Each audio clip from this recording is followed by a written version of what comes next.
Nous sommes maintenant à l'étape 9, une étape plutôt simple qui se déroule en 5 étapes. Alors, le résumé de ça, c'est quoi? Une augmentation progressive dans le ballon. Je vous rappelle que moi, à l'étape 8B, j'étais déjà à 62%, donc ce n'était pas un problème. La mise en service du stockage du C4 qui devra être fait elle aussi. Par la suite, on va vous demander de mettre évidemment les contrôleurs MetaEsclave en opération et de pouvoir aussi débuter un reflux ici. Tout ça pour arriver à des spécifications autant en termes de pression que de température et que de température de sortie du rebouilleur. Donc en fait, c'est la fin de la stabilisation de notre débutaniseur qui va avoir lieu ici. Tout ça va faire en sorte que vous allez pouvoir commencer à regarder pour la première fois vos analyseurs et tenter d'ajuster les paramètres. Donc, regardons de plus près ce que vous allez faire. On va vous demander si nous allons vers le débutaniseur overhead. C'est pas mal, je pense, la meilleure plage pour l'opérer. Qu'est-ce qu'on va vous demander? D'augmenter le niveau du ballon. Il est possible, dépendamment de la façon dont vous avez opéré précédemment, que vous ayez déjà démarré la pompe P304 parce que votre niveau de ballon était trop haut, par exemple, à la fin de l'étape 8B. Si vous ne l'avez toujours pas démarré, ce qui était mon cas dans les sauvegardes que vous utilisez, c'est à ce moment-ci que vous allez le faire. Donc, on commence par quoi? Vous pourriez commencer par votre flux, mais dans la procédure, on vous dit, bon, on va commencer par ajuster la pompe P305 qui va vers le stockage. Donc, vous allez enligner tout ça, pouvoir démarrer la pompe et à ce moment-là, mettre le contrôleur de débit minimum, la 305, en opération.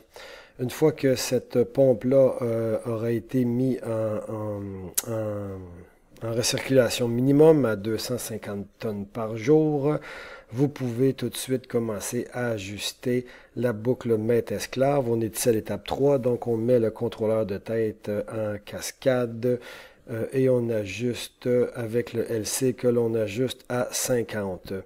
C'est par la suite qu'on vous dit de commencer à utiliser l'analyseur hors ligne S006 pour connaître les composantes du LPG.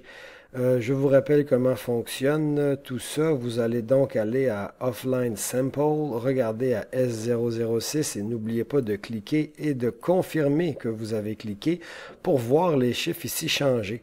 Ce qu'on veut que vous fassiez, c'est que vous compariez en fait la quantité de C5 que vous voyez ici, le point 2,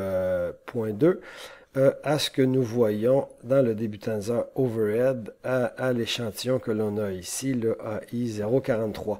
En fait, ce qu'on veut, c'est que vous tentiez de diminuer le plus possible à 0,2 mol, 0,2 mol %, 0,2% mol, la quantité de C5 présent dans le ballon.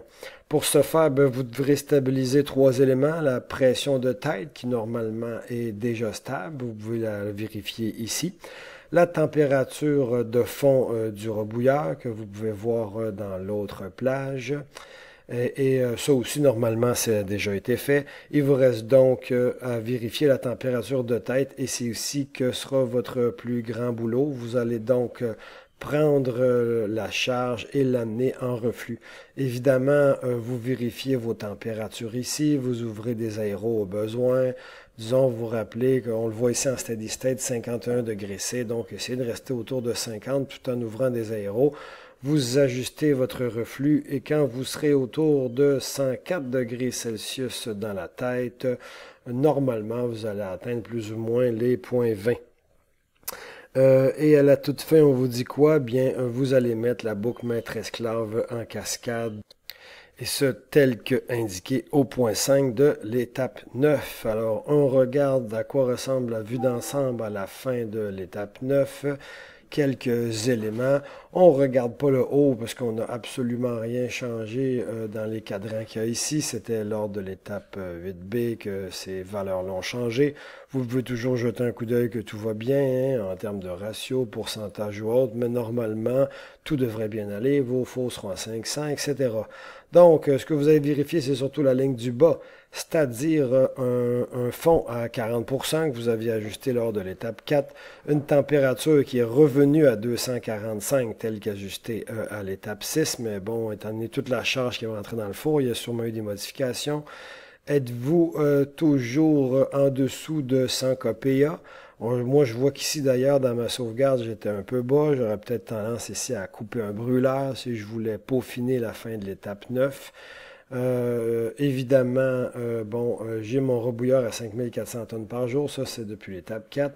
Ce qui m'intéresse, c'est surtout mon niveau de ballon. Donc, les trois derniers ici. Je veux un ballon à 50 de niveau. Je veux 1185 kPa de pression. Et je veux une température relativement stable, telle que lue ici, c'est-à-dire 104 degrés. Et pour terminer, si je vais sur ma vue sur mon sample offline, mon échantillonnage, je me retrouve ici avec 0.20 ou autour de 0.20, tel qu'indiqué au sample, ou si vous préférez, vous pouvez regarder le 0.20 à partir d'ici. C'est ce qui termine l'étape 9, la stabilisation du débutanisateur.